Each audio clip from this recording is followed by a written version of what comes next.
So as Helen said, my name's Adam. I'm the lead quality practitioner here at SMB, specialising in digital pedagogy.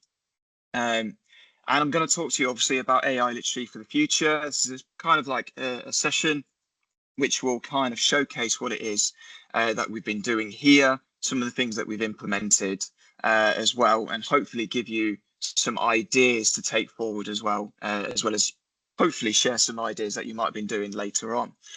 Just before I start though, I'm going to share a link in the chat with you. I'd like to know what your current sort of like thoughts are on AI and what your current sort of stance on this is. So there's a link in the chat. I will every now and again sort of get you involved as well in a couple of things. We've got some nice little things lined up, which I'm sure you'll be interested in. So there's a link in the chat for quizzes. I can see people joining already. If not, you can go to joinmyquiz.com and enter the code that's currently on screen. So thank you to everyone that's joined. I'm just going to quickly start that. So the code is still at the bottom, or you can click the link, as I said, in the chat. And then, so what are your current thoughts on AI and learners using it? It'll be interesting to get your current thoughts on that and views on that.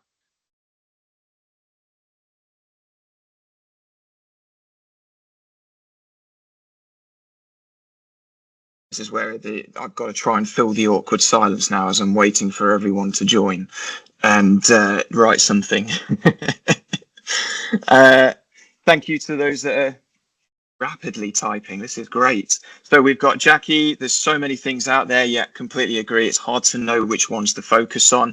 There is a lot to sort of like get around. There's a lot that I've thought about as well when doing everything that I'm about to sort of demonstrate to you all. We need to prepare students for employment, so AI skills are essential. So yeah, Ian, I completely agree with that. A lot of employers now are starting to use AI or have been using AI for a while within their organizations and are requiring that skill set. Learners think AI is cheating. Okay, that's interesting thought. So learners are thinking that AI is cheating, as well as potentially staff thinking that learners are worried about learners using AI or using AI to cheat. Not being used effectively. That's an interesting point as well there, Chris. And then we've got needs to be included in the learner journey. So I'm assuming that's I'm assuming the learner journey in terms of the journey that they're taking throughout the course, and also within the plan that it is that you're doing. So we can see here there's kind of like mixed kind of thoughts on this, mixed sort of views. So we've got people in terms of saying, right, yes, it's important for the employers, but where exactly do we start with that? It's a useful tool for a number of things as long as it's used essentially in a constructive way and not necessarily used in a way where learners are using it to essentially cheat or perform essentially academic misconduct. And obviously we need some guidelines for the learners and what it is that they can use as well as staff. So thank you very much for those. Keep those coming in. That's absolutely fantastic. I'll keep that running for a second, but if you're late joining, obviously, please do add your thoughts onto that. And hopefully what I'm about to go through is essentially what AI literacy is, why it's important for staff and for learners, and how we might develop and empower our learners' AI literacy. They're kind of the key questions that I think are relevant, that I'm hoping will be covered and answered by the time that I finish this session. But if we go back to what I spoke about in terms of employers and employers looking at this, if there is obviously a digital skills gap that we're all facing, you know, when learners come from secondary to FE, we're having to fill those gaps, not just from a digital standpoint, but a multitude of different skills and behaviors and knowledge. But when we do look at that digital skills gap and we look at specifically AI, there is 69% of employers are finding it challenging to hire those with the digital skills that they need. And 1 in 10 workers have those in-demand AI skills.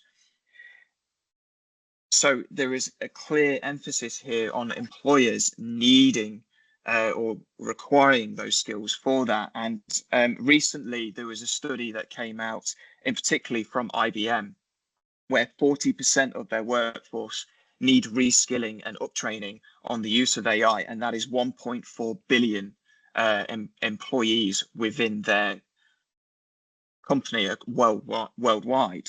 So there is a clear need for those digital skills, and there is an emphasis on FE in terms of filling that gap. So we have that responsibility to ensure that the learners have those skills and have those they have that understanding of how to use it when moving on to their next steps. So how do we educate the learners? How is it that we move forward and get them to understand the importance of it, so that they have those skills and they have so that we can close that gap when they do move on to their next steps? And the journey that we kind of took on here, and the journey that I've kind of gone on, is kind of like three key areas. So the first thing was doing lots of research, and Jisc have helped massively with that in terms of the research that they've been doing, the blogs that they've been producing. And the first thing that I did was use all of that and use the upcoming information around how AI could be used in the future, how AI was going to be developed, and what it was Jisc was saying. And through that research, I then developed the policies and also looked at planning consent from parents and guardians, so that we can start to move forward in terms of learners using it in a safe environment within the college. Once those policies had been developed, once that consent planning had taken place, I then moved on to staff AI literacy. So the learners can't necessarily gain that information, and we can't necessarily close that gap without staff first understanding how they could use it, the benefits of using it, as well as the limitations and the negatives about it, so that can be translated onto the learners. So I set about educating and training staff, and also understanding how staff can change their assessment methods and think about their assessment planning and their initial assessment, so that they have a better understanding of their learners, not only from their own standpoint, but also so that they can plan how to develop the learners' digital skills moving forward, and also mitigate any of those concerns that they might have about learners using AI. And then from then, we can develop the AI literacy of learners by giving them, we had a learner induction, which I'll go through later on, and also learner tutorials. So learners are educated on how best they can use it through an induction at the beginning of the year, but also then recap that later on within the year, which we will be going through soon, and delivering to the learners soon, so that they have so that they're recalling that information, reaffirming that information, but understanding how it can be developed moving forward within their next steps. So AI literacy, what essentially does that look like? What does that look like for the staff? What does that look like for the learners? Because obviously we first have to develop the staff before we can then translate that onto the learners. And forgive me if I pronounce this incorrectly, UNESCO and Jisc have obviously come up with their own digital proficiency and research as to how staff AI literacy looks. And the key elements and the key areas that came from that were integrating it seamlessly within their workflows. So working with AI almost symbiotically in a way, so that they understand how they can use it and integrate it to make essentially their workflows more efficient, so that it does reduce that time that staff are forever saying that they don't have. So that gives them that time back. Collaboration in terms of working well with this, and working, as I said, in symbiosis with AI, and working with staff to help them understand what it is that they can do and use it for. So there are a variety of different tools that allow you to export it into a variety of different forms, such as Word, Padlet, and all those different things. And also understand how they can work with other staff to develop that and work with the learners as well.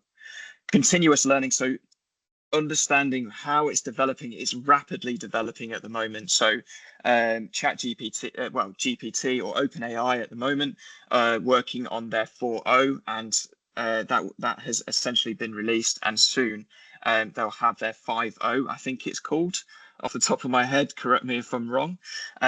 So there's already been leaks of that and the advancements of that and how that responds and interacts with human beings when prompting it. So understanding that, as well as the ethics, the limitations of it, as well as the positives of that.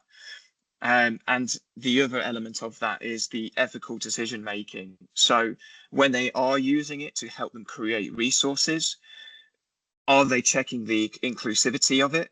Are they also monitoring the safeguarding elements of it? And those two kind of fit together, because it does have those biases. It was trained by human beings. It does have access to the internet. And as we are all aware, we as human beings can get things wrong. We can spread misinformation. So again, the key element for staff literacy is understanding how they can make those effective decisions and scrutinize the outputs, but also they have a responsibility for safeguarding not only of the outputs, but also when learners are using it, are they addressing any safeguarding issues? And then that ties in with their practical AI skills, understanding how AI works, how to prompt it. People talk about prompt engineering. People talk about how you can have conversations with it, but also understanding what words you use in those prompting to get the outputs that you want. Because again, those outputs, particularly when it comes to using certain things, might not be completely accurate, or it might do it a little bit more backwards, in which case you have to then tell it what it is specifically what you want, or that it has got something wrong, so it then gives you the right output. So there's a lot of things there to think about, and that is what informed essentially the policies that I created. And I essentially authored 2 policies for our college. And I wanted 2 policies because I wanted one specifically for staff and one for learners. And I wanted them to sort of mirror some of the things that were going on. So staff had to essentially use their professional judgments when using AI. So when it came to using AI to help them with a variety of different things, such as creation of resources, helping them with things like schemes of learning, helping them with emails and a variety of different things they can do, but use their professional judgment when they do use it. Ensure that they're aware of the equality and diversity and equatability of AI, as we said previously, with their skills and the AI literacy for staff. Scrutinizing and evaluating outputs and understanding the privacy and the data of it. So understanding that when you log in with personal accounts, unless you opt out in OpenAI's version, do they understand that it's learning from them and storing their data? And then the education of safeguarding and also monitoring academic integrity. So again, are they assessing learner work and keeping an eye on learner work to ensure that it is the learner's work and that they haven't misused AI in any shape or form?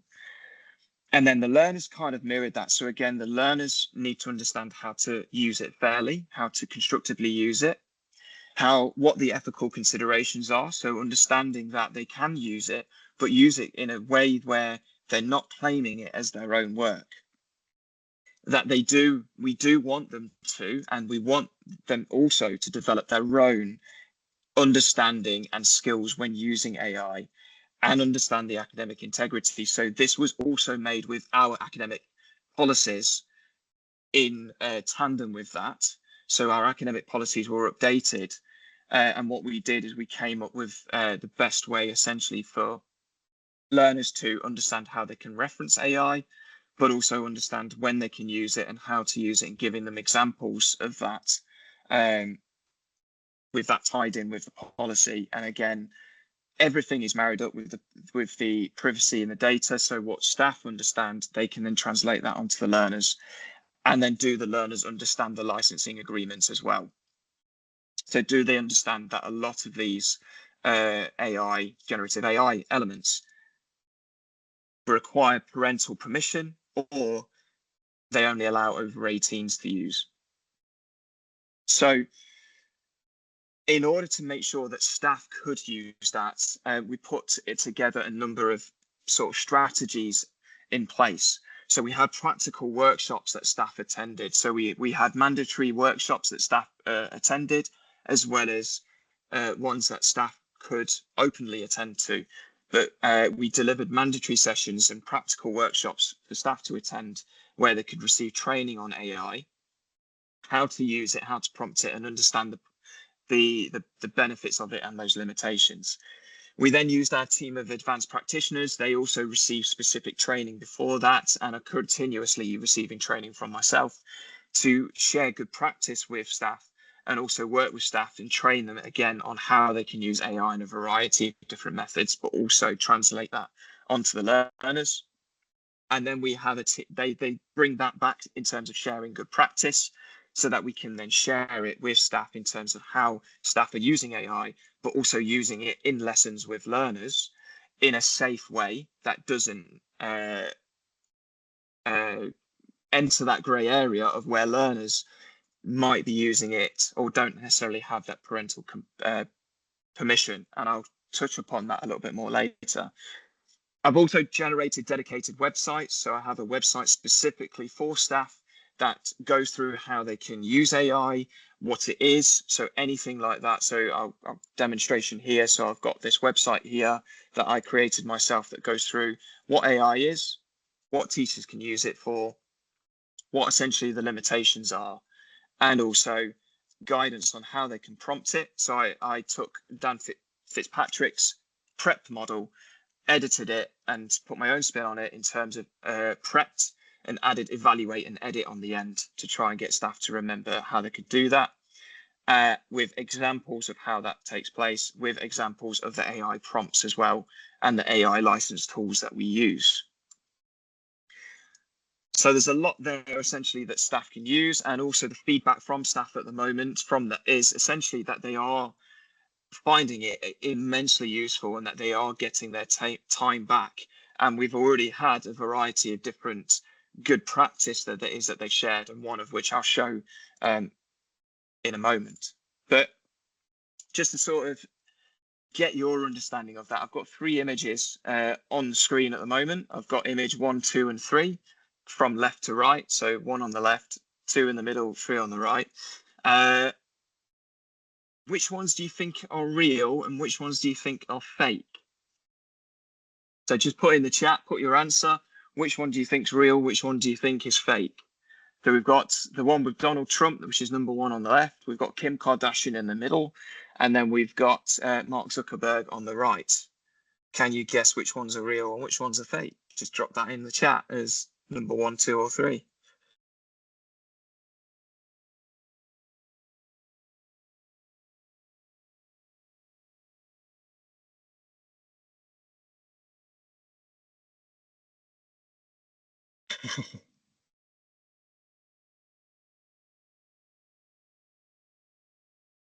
I'm just looking for Helen's as well. See Catherine's. A lot of people think you're trying to trick them. A lot of people definitely think I'm trying to trick them, Helen. Yeah. Okay, so we've got people saying Mark is fake, people saying number 1 is fake. Oh, press the wrong button there. Yeah, a lot of people think I'm trying to trick them. Some people have said maybe all of them. So the only one that is real is the one in the middle, which is Kim Kardashian. So the Donald Trump one is fake, and the Mark Zuckerberg one is also fake. So some of the ways that you can spot the fakes. So the Donald Trump one, you can see there's a leg slightly out of sorts here, so it's not quite in the right area. His coat's quite big, so some areas such as limbs and fingers AI struggles with. However, it is getting a lot better with that. Thank you to all of those that contributed on that. The other thing that you can usually spot AI with is complexion. So if it's very smooth or lacks imperfections, again, it's most likely AI generated. But one of the biggest things that AI, and I'm in one of the working groups as well, is how do we mitigate learners essentially cheating with that? And what was one of those things, or learners think it is cheating. So some of the things that we've been discussing and that we've been encouraging staff to do is changing their assessment methods. So where the exam board allows it, think about assessment methods that negate that need for learners to use AI or resort to AI to essentially generate it for them. So you're doing things more presentations. Those of you that don't know what this symbol in the middle is, that's Flip, which is a video recording software, which is now integrated into Microsoft Teams, where learners can record audio or video within that for practical assessments or for 10-minute presentations.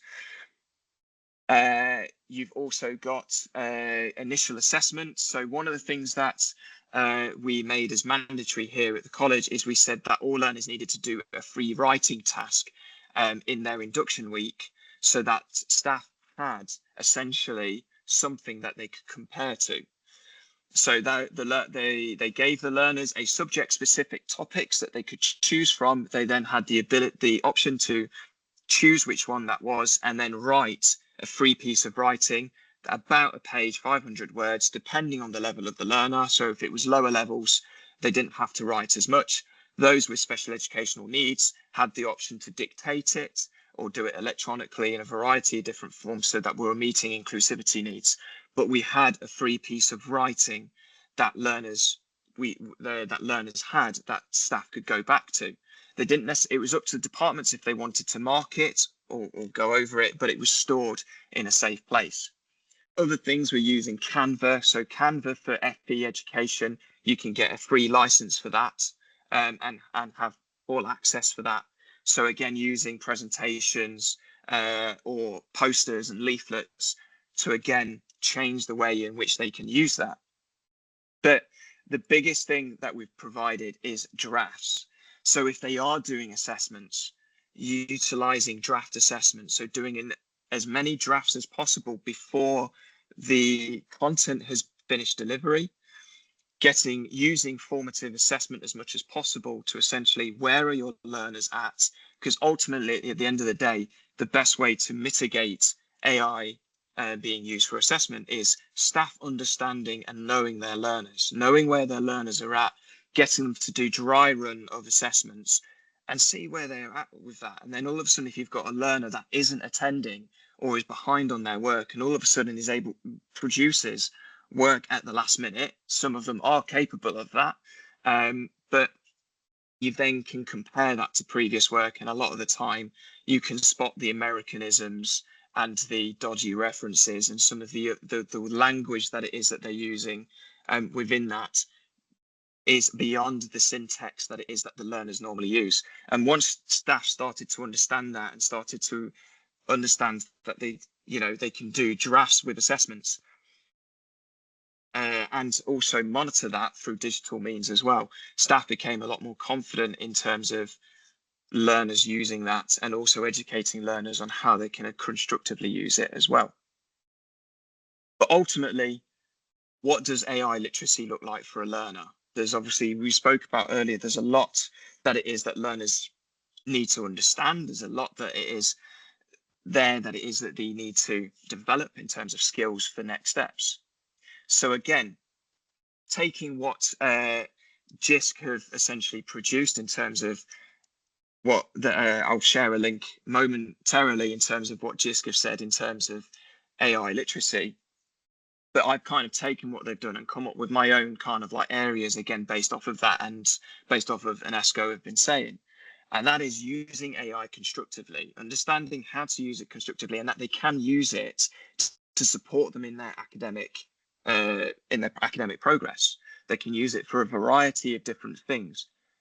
But what they can't essentially use it for is to produce work and claim it as their own. So they can't get it to produce the work for them, sentences, paragraphs, etc., and use it to claim as their own. So can they use it constructively in a variety of different forms? A lot of people may disagree with me on this. However, I think there's a massive opportunity here for AI to develop critical thinking and problem solving skills. People will say AI was doing the work for them. But as we know, AI is trained by humans and it gets information wrong. So there is as I said, we have that responsibility to educate them on it can get things wrong. It doesn't have emotional intelligence. Some people will say yes, but it doesn't necessarily always understand the deeper thought processes that a human being has. So learners there need those skills to understand that I need to scrutinize this output and I need to make sure that what it's coming out with is true and is accurate, and I need to evidence that with research that's already out there. You could argue that it's the same thing when Google first came out. Everyone was worried that when Google first came out, I can remember when it first arrived. I know I don't look that old, but I can remember that. Yeah, there is that. When it first came out, people were concerned that it's going to provide all of those answers. But again, all of the information that's out there, as Donald Trump would say, is fake news. So we have that, again, that responsibility to make sure that, are they scrutinizing that? Are they checking and understanding that they can use it to help problem solve, but they need to problem solve the AI itself and scrutinize it? Understand those limitations and benefits links into that. As I said, there is that limitation of it gets things wrong, but also it produces biases. So again, that links into the ethics and dangers. So it can produce biases, it can produce stereotypes. Google had that issue a while back where they had to cancel or stop their image generator because it wasn't meeting EDI, because it was producing images that just weren't equatable or essentially were of the same race. Particularly the Washington Monument was one of the examples where it produced everyone of a different race and of a different ethnicity. So are they aware of those dangers? One of the other examples is I was sat next to a safeguarding officer when I did this, but I did trick AI into telling me how to make a bomb out of everyday items. If you ask it outrightly to make a bomb, it will say, sorry, I can't do that. But there is a way to trick it into doing that. And I did manage to do that, sat next to a safeguarding officer, if anyone is worried about me. So they need to understand that. And that's where that responsibility of staff educating them and making sure that learners are using it safely is important. But the creative and innovative solutions. So the reason why employers want us to use it and employers want their workforce to use it, and the reason why we want staff to use it, is it does provide those innovative solutions, those creative ways that we can deliver lessons and change our planning and also create those resources. It can be the same for learners, and it can inspire creativity and it can inspire those solutions to help them. It can help things with writer's block, which a lot of learners struggle with. So it can support them in a variety of different things, and they need to understand the types of AI. So there is a lot there for AI literacy, but it culminates a variety of different things that learners need to understand, but give them those skills moving forward. And that's what I think are the key areas tied up with what other people are saying at the moment. So to get that across, we had to do a variety of different things. But I'm curious as to what people's knowledge is of the following AI types of AI. So we've got Gemini, Midjourney, Grammarly, Microsoft, Quillbot, and OpenAI AI, which is ChatGPT. Which of these do not allow under 18s to use? So which of the AI on there at the minute do not allow AI under 18s to use?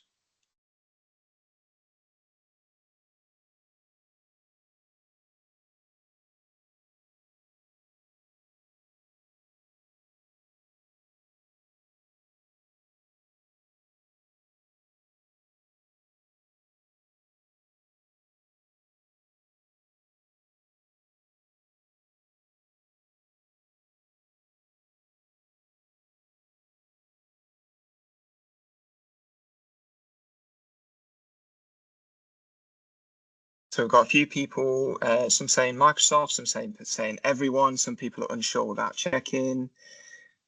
OpenAI, some people are saying, so there's a mixed bag here of people saying that most of these, or just a couple of them, do not allow under 18s to use. They can all use from 13, but with parental consent. Okay, so yeah, there's parental consent involved with a lot of them. So in terms of these particular ones, Gemini currently are do not allow under 18s to use. They are working on an AI for sort of under 18s, which I think they're looking to, correct me if I'm wrong, Paddy will be able to tell me if he's there, I think is around January, February time. Midjourney does allow under 18s to use. They are 13 plus, again with parental consent. Grammarly allows 16 plus to use. It's also used by a lot. It's also now part of the DSA allowances for HE students. So if they get a disability students allowance, Grammarly is now included in that package as the software that they get to use from a HE perspective. Microsoft is kind of like a trick one. Microsoft do not allow under 18s to use on the enterprise license. So if you're a Microsoft college and you have an A3 or an A5 license, under 18s cannot use it.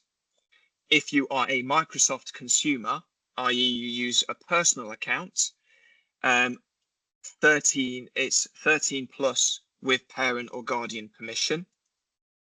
And Quillbot is 16 or 13 is over a 16 can use it, but 13 and above can use it with parental permission.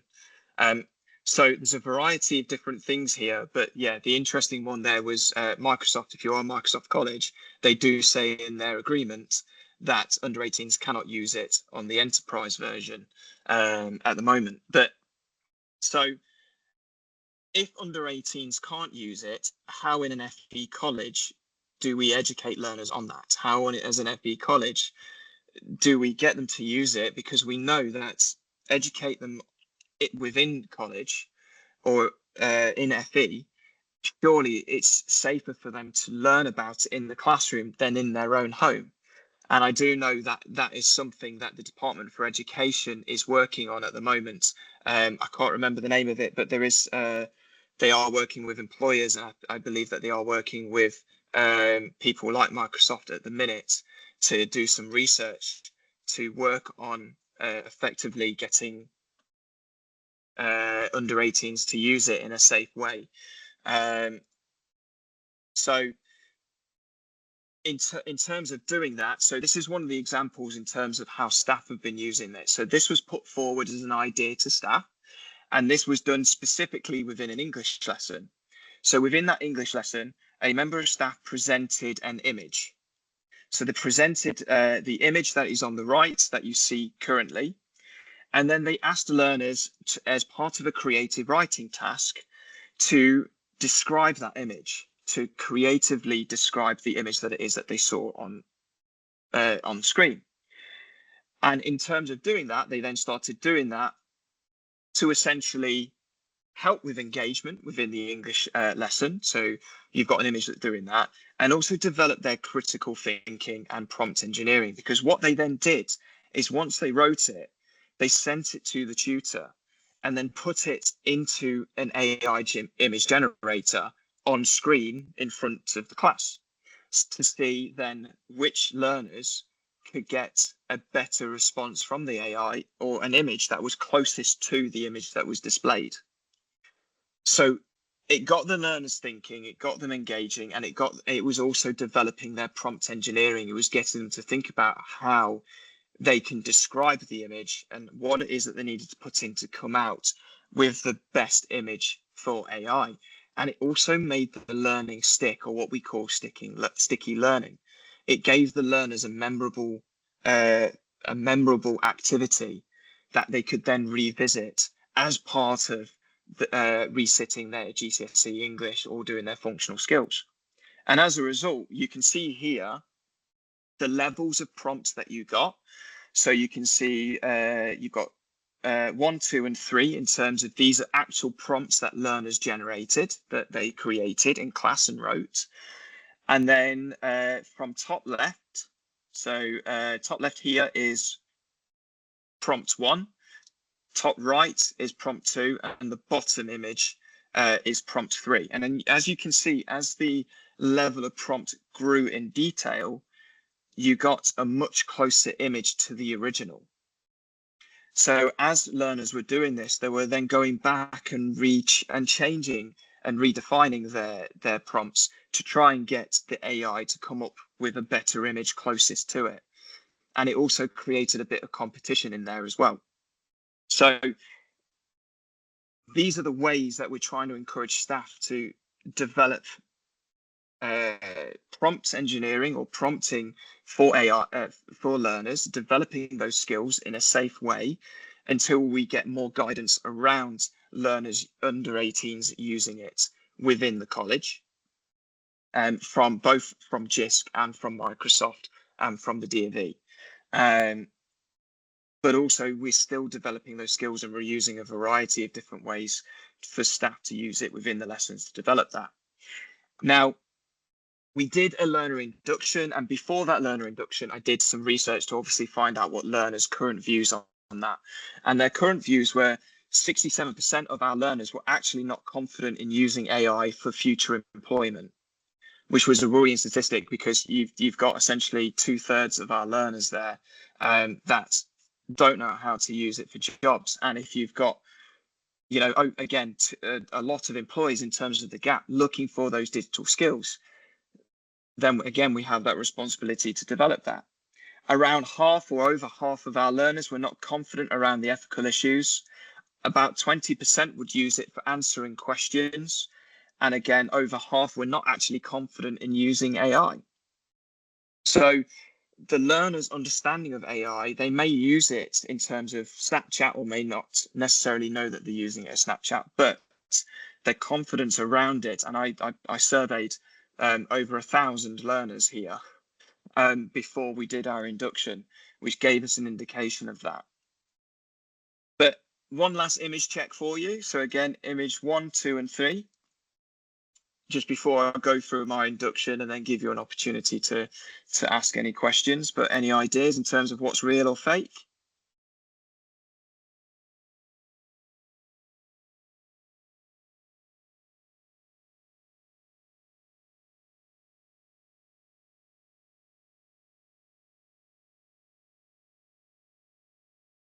Bearing in mind what I said previously, so think about skin tones, think about limbs.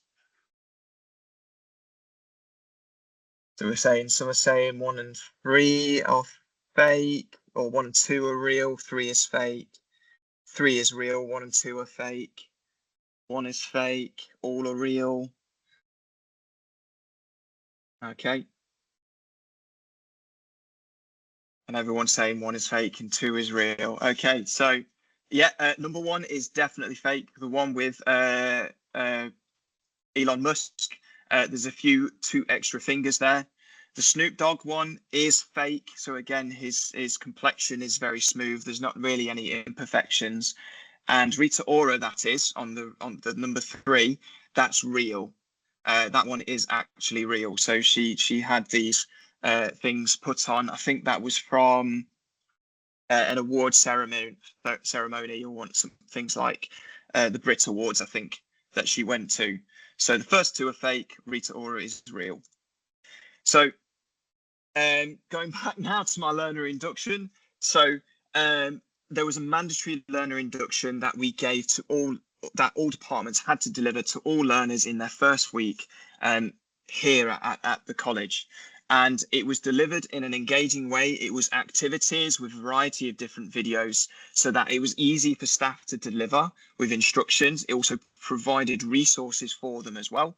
And essentially, it went through what the types of AI are, understanding OpenAI, Snapchat AI, and that Snapchat uses GPT 3.5. Understanding that you've got Dolly as well with the image generation. So understanding image generation, text generation, audio and video. Understanding the benefits and limitations, so the safeguarding issues, the fact that it gets things wrong, but also that they can use it to support in their academic progress, just in a constructive way, and that they need to ask their tutor for guidance. Understanding those ethics. And what we also had was a classroom agreement. So they first of all decided for themselves how they should AI. And then I used Microsoft's classroom agreement, which is this image on the left here. And I edited it and put my own spin on it for learners to sign, to say what it is that how they would agree to using AI, to make sure that they understand the limitations of it, being safe, to prioritize their well-being, but use it again in a responsible way. And there was also referencing training in that as well, using things like screenshotting, what it is that they did before, particularly those that use Grammarly and AI to help with their sentence structure. So screenshotting what they did before, screenshotting it afterwards, putting it in an appendix so the staff can clearly see how they've used AI to help them with that. So some of the things that I came up, that essentially one of the resources in particular that they had was this resource that we generated, which showed them how they can use Microsoft Designer, which is now in Copilot, for ideas on how they can get it to help them generate images. This was also used for staff, how they can use Copilot to ask it questions to get it to act like a teacher, provide guidance on things such as how should I structure presentations, what are some presentation skills using OpenAI as well, and then some examples of prompts that they can use to get it to act as an academic advisor, to help them with revision, to check words, and also use as a career coach. So they had things like that and resources like that to help them with that induction, so that learners got a better understanding. And as a result of that, 73% of our learners, so we redid the survey on our 1,000 students, over 1,000 students, and 73% were more confident in understanding the ethical considerations. 15% they said they would use it for academic purposes, so not quite there yet. And 31% were concerned about those privacy issues in terms of it learning from them and storing the data. But we increased the amount of learners that were confident in using it for jobs and confident in using AI. So we went from about a third of learners not confident in using, went in 2/3 of learners not confident in using AI to almost 2/3 of our learners confident in using AI. So the fact that I got those small wins and those percentages in terms of learners being more confident in using that, understanding the ethical considerations of that, I would kind of see that as a small success with that. But the next steps now, and that was everything that I've done up until this point, and the next steps moving forward is I've developed an academic tutorial which recaps that learner induction, which will be delivered between now and Christmas, which will also go through how AI can be used in jobs. But also I'm working on processing parental consent. So we've got an email that is going out to all learners' parents to get consent for using AI, so that we can we have that process in college for when we can allow under 18s to use it safely on site without breaching terms and conditions of Microsoft and also other AI organizations or software as well. Because ultimately we want learners to use AI in a safe environment. It is safe essentially in college with a member of staff there educating them on that, but it needs to be once the terms have been updated and once Microsoft are happy for under 18s to use it. And that's essentially everything that I've done and everything that we've worked on here at the college to implement. And I'd welcome